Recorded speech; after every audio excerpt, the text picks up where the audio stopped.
La Barbie convocó a una junta en una vecindad de la calle de Ojalateros, a la que asistieron los principales distribuidores de droga de Tepito. Con más de 20.000 personas que se encargan de la seguridad de vendedores y compradores del barrio Bravo, venta y distribución de drogas y una gran red de extorsión, la Unión Tepito se ha convertido bala por bala en un auténtico cártel que se ha adueñado de gran parte de la Ciudad de México. Pero, ¿qué sabemos de esta red delincuencial? A continuación una parte de esa historia de cómo surgió la Unión Tepito, las primeras señales de que las bandas vinculadas al narcotráfico operaban en la Ciudad de México datan del 15 de diciembre de 2007. Ese día aparecieron las cabezas cercenadas de 2 empleados de una aerolínea en territorio capitalino. Desde entonces la violencia escaló, según revelan los periodistas Sandra Romandía, David Fuentes y Antonio Nieto en el volumen Narcos CDMX, puesto en circulación por Editorial Grijalbo. En el prólogo, Héctor de Mauleón lo considera un libro cargado de revelaciones. A continuación te compartimos el capítulo titulado El día que la Barbie paralizó Tepito, en el que los autores narran cómo el 28 de mayo de 2010 se firmó un pacto entre narcos del cual surgió la unión. La tarde del 18 de mayo de 2010, Andrés Velasco, comandante de la Policía Judicial del Distrito Federal, recibió una alerta en su radio Nextel. Uno de sus elementos en el operativo Tepito le avisó que algo inusual estaba sucediendo. Unos 100 hombres con gorras negras bajaban de varios autobuses carreteros y se distribuían por las calles del barrio. Loading. Eran aproximadamente las 15 horas y la cantidad de individuos apostándose de forma ordenada en las esquinas de Tepito llamó la atención. Al comandante Velasco le notificó lo sucedido un compañero que estaba con los operadores de las cámaras de vigilancia de la delegación Venustiano Carranza.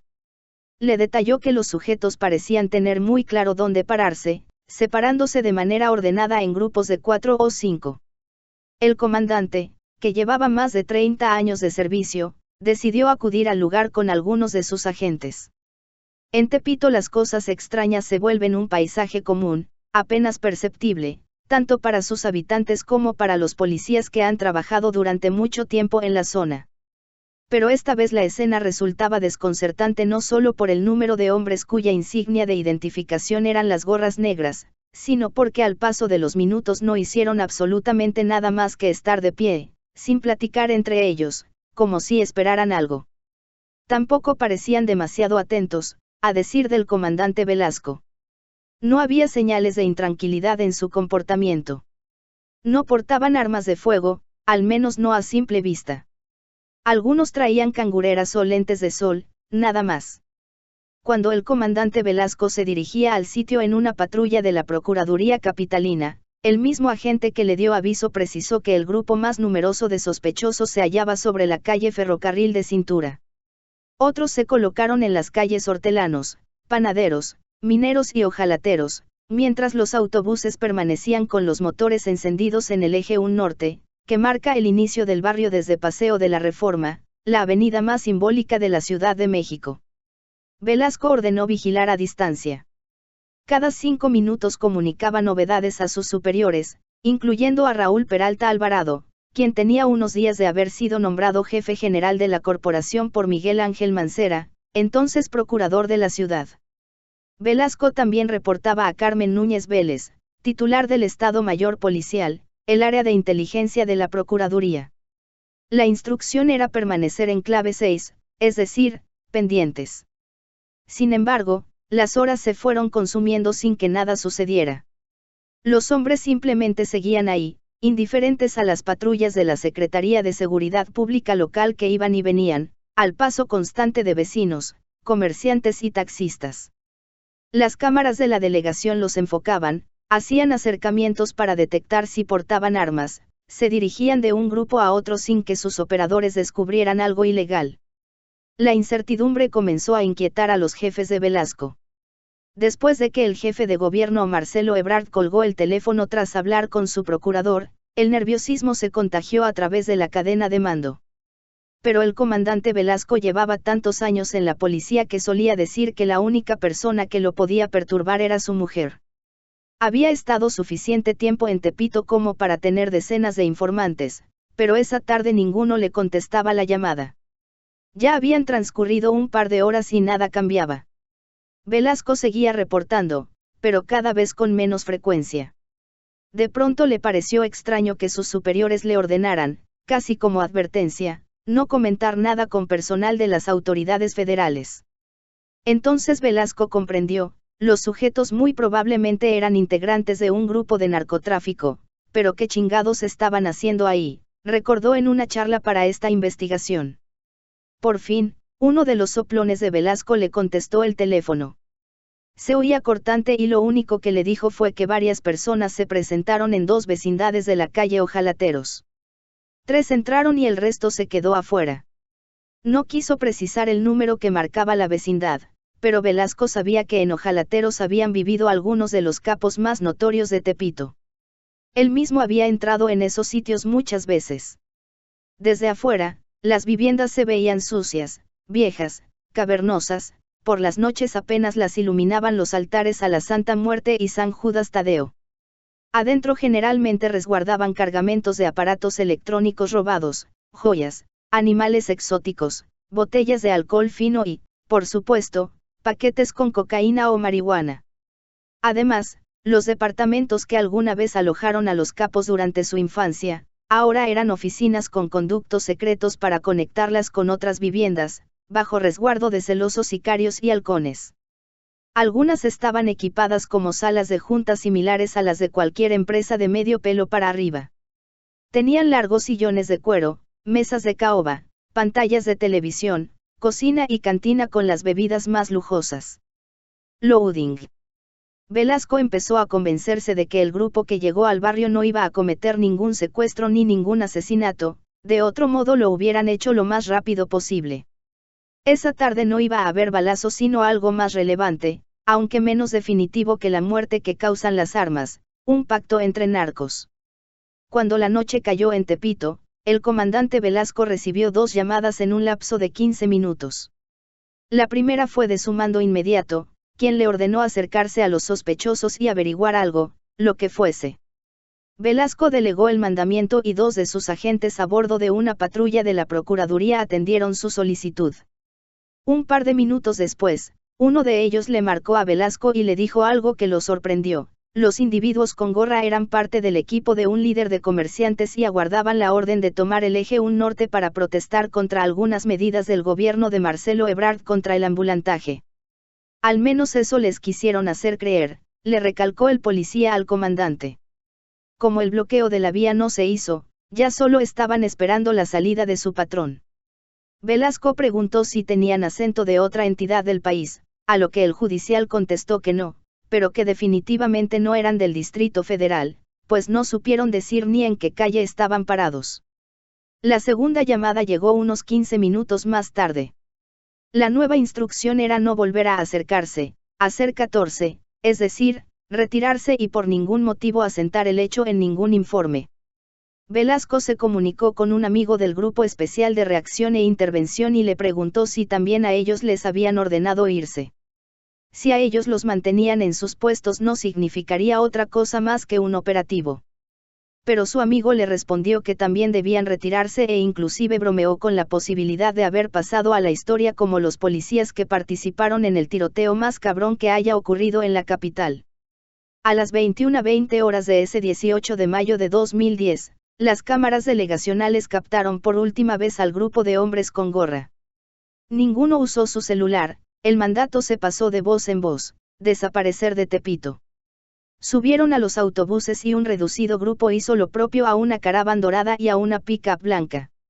Así como llegaron se fueron del barrio más estigmatizado de la Ciudad de México por su criminalidad heredada durante generaciones.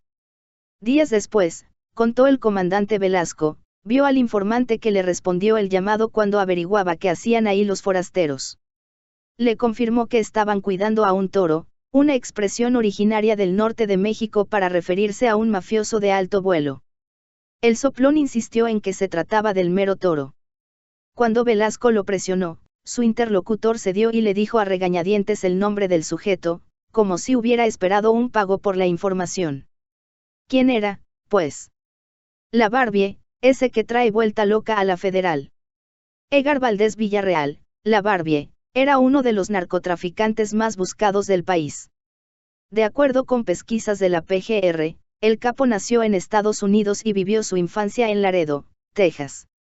Colaboró con el cártel de Sinaloa y después con los hermanos Beltrán Leiva, pero para 2010 ya tenía su propia estructura criminal y su ruta para importar cocaína desde Colombia, la ruta Panamá, como él mismo confesó a la PGR y la Policía Federal. En diciembre de 2009, cuando mataron a su jefe Arturo Beltrán Leiva en Cuernavaca, la Barbie se enemistó con sus antiguos socios, Héctor Beltrán Leiva y Sergio Villarreal Barragán, pues lo acusaban de no haber ayudado a Arturo en su enfrentamiento con los marinos. 4 meses antes de que lo detuvieran en el Estado de México, la Barbie fue a Tepito con una centena de pistoleros. Días posteriores al 18 de mayo de 2010, personal de la judicial adscrita a Cuauhtémoc III y Venustiano Carranza III, las agencias ministeriales de la zona, se topó en sus patrullajes con agentes federales de inteligencia. Merodeaban las cercanías a la vecindad donde la Barbie se internó con 2 acompañantes. Querían estar al tanto de lo que había sucedido esa tarde tras las paredes derruidas de la calle Ojalateros. La Procuraduría Capitalina lo supo a la par que las instancias federales. Edgar Valdés Villarreal organizó una junta con los principales distribuidores de drogas en Tepito. El propósito era unificar a los grupos y las familias que dominaban el barrio. La reunión duró unas 6 horas, con recesos aderezados con una comida y brindis. Así lo relató el propio Valdés Villarreal, quien admitió que solo conocía a uno de los asistentes, Ricardo Castillo López, el Moco, un ex policía judicial federal que comenzó a tratar en Nuevo Laredo, Tamaulipas, sin recordar la fecha, cuando la Barbie daba sus primeros pasos en el narcotráfico. Según la Barbie, Castillo López era compadre de un importante miembro de los Zetas y solía actuar como facilitador cuando algún miembro de la última letra tenía negocios en la capital. En la junta, donde había alrededor de 20 personas, se pactó una unión de las bandas delictivas de Tepito bajo el padrinazgo de Valdés Villarreal, quien les surtiría cocaína y anfetaminas a un precio apenas por abajo del establecido en ese entonces, 180,000 pesos el kilo. La cocaína no era pura, estaba cortada y marcada por la gente de la Barbie. El capo también prometió compartir algunos de sus protectores en la PGR y la Policía Federal. Al parecer, lo que pretendía era tener una fuente de ingreso paralela y segura, pues la cacería en su contra emprendida por las autoridades le había dificultado pasar sus cargamentos a Estados Unidos. Además, la guerra que sostenía contra Héctor Beltrán Leiva le generaba pérdidas. El trato incluía no solo la venta de droga, sino también una modalidad delictiva que hasta esas fechas no se había explotado en la Ciudad de México, el cobro de derecho de piso, es decir, una cuota que comerciantes y empresarios debían pagar como protección para que los dejaran trabajar. Así, ese 18 de mayo de 2010 nació La Unión, banda criminal que se apoderó a sangre y fuego del mercado capitalino de estupefacientes. La conformaron los hermanos Francisco Javier y Armando Hernández Gómez, la familia Castro, cuyo líder, Jorge Castro Moreno, el abuelo, estaba en prisión, los hermanos Romero, quienes presumían relaciones cercanas con los líderes de comerciantes ambulantes vinculados con el PRD, y los hermanos Magaña, que dominaban desde hacía décadas el corredor de insurgentes y la zona rosa. Las familias y bandas que no fueron incluidas en el trato se someterían al nuevo orden o las eliminarían. Así ocurrió, el 1 de octubre de 2010, la Unión se adjudicó su primer asesinato. Para presionar a la familia Fortis Mayén dedicada al narcomenudeo desde la década de los 80 a adherirse al nuevo orden, secuestraron y asesinaron a María Teresa Fortis Mayén, de 35 años de edad, y a Jessica Crisóstomo Rico, de 27. Sus cuerpos los encontraron al pie de la banqueta en la calle Tepalcatzin, en la colonia Santa Isabel Toule de la delegación Gustavo Amadero. Estaban tendidas boca abajo, maniatadas y con cinta industrial en los ojos. Ambas recibieron el tiro de gracia. Un detalle que llamó la atención de los investigadores fue que los secuestradores, según testigos, portaban chalecos antibalas con la leyenda Policía Federal. Hasta el surgimiento de la Unión, en la Ciudad de México no era usual que los levantones, como se le conoce a la privación de la libertad de personas sin pedir rescate, los perpetraran hombres vestidos como agentes federales. A partir de 2010 sería una constante. María Teresa vivía en el 138 de Libertad, una calle afamada por congregar a adictos a las drogas las 24 horas del día, de lunes a domingo. Vivía en unión libre con Miguel Salazar, un individuo que había sido empleado del gobierno capitalino hasta principios de 2001. Jessica, por su parte, vivía en el 134 de Libertad y estaba casada con Jesús Nolasco, un prisionero del reclusorio Oriente. La familia Fortis Mayen, así como otras consideradas tradicionales en el mapa del narcomenudeo en Tepito, nunca contó con la capacidad de fuego de la Unión, que de la noche a la mañana se hizo de un ejército de asesinos a sueldo. Una a una, las familias históricas tuvieron que ceder. 26 días después del homicidio de María Teresa y Jessica, la Unión dio otro golpe de autoridad.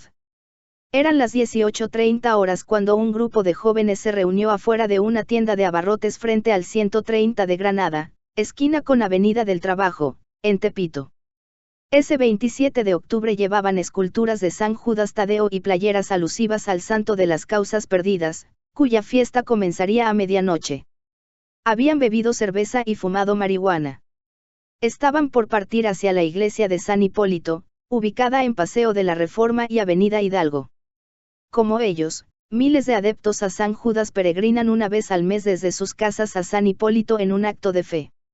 Las andanzas de algunos de los creyentes rumbo a la iglesia se convierten, no pocas veces, en pretexto para convivir con los amigos, drogarse y consumir alcohol.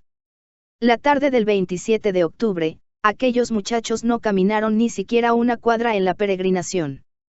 Cuando estaban por partir, un comando armado los cercó y abrió fuego contra ellos más de 100 veces. Se usaron 2 calibres, 9 milímetros y 223, este último perteneciente a rifles de asalto AR-15. 6 de los muchachos fueron asesinados en el sitio, pero un sobreviviente fue detenido por la recién creada Policía de Investigación, PDI. Este joven reveló a las autoridades lo que sospechaban desde hacía unos meses: la Unión era una realidad que vaticinaba más muertes. Irving Alexis Martínez Olvera, de 21 años, declaró que lo contrataron para conducir la camioneta en la que los sicarios llegaron al lugar, pero quedó en medio del fuego y resultó herido. Aseguró que a los gatilleros los dirigía Jair Altamirano Galicia, el Yeyo, y que el objetivo era matar a Óscar Jonathan Aguinaga Torres, el Cholo, líder de narcomenudistas en la calle Granada.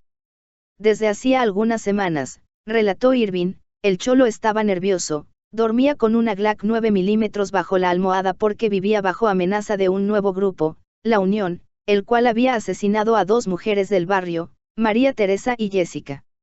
La Unión le advirtió que por la marihuana sintética o hidropónica que comerciaba tenía que pagar una cuota por kilo vendido o de lo contrario debía cambiar de oficio. Me dijo que el grupo que quería apropiarse de la venta de droga era la Unión, cuyos integrantes se dedican a la venta de protección a comerciantes, afirmó Irving a los investigadores. A partir de entonces, los nombres de Armando y Francisco Javier Hernández Gómez, cabecillas de esta nueva organización delictiva, comenzaron a repetirse en las indagatorias como un eco. Armando Hernández Gómez, el Ostión, y Francisco Javier Hernández Gómez, Pancho Cayagua, vivirían a la postre la parábola del narco, un ascenso veloz hasta la cumbre de la mafia capitalina y una caída inevitable marcada siempre por muertes propias y ajenas. Ese grupo criminal fundado por la Barbie ha generado una espiral de violencia en la Ciudad de México. Y es que no solo operan en Tepito, sino que han extendido sus tentáculos en la capital del país y mantienen en acecho a los comerciantes a quienes les exigen derecho de piso, extorsiones, para dejarlos trabajar. La Barbie fue detenido en agosto del 2010 en México, posteriormente fue extraditado a Estados Unidos, donde purga una condena de 49 años de prisión por los delitos de narcotráfico y lavado de dinero. Más información en el blog del narco.com.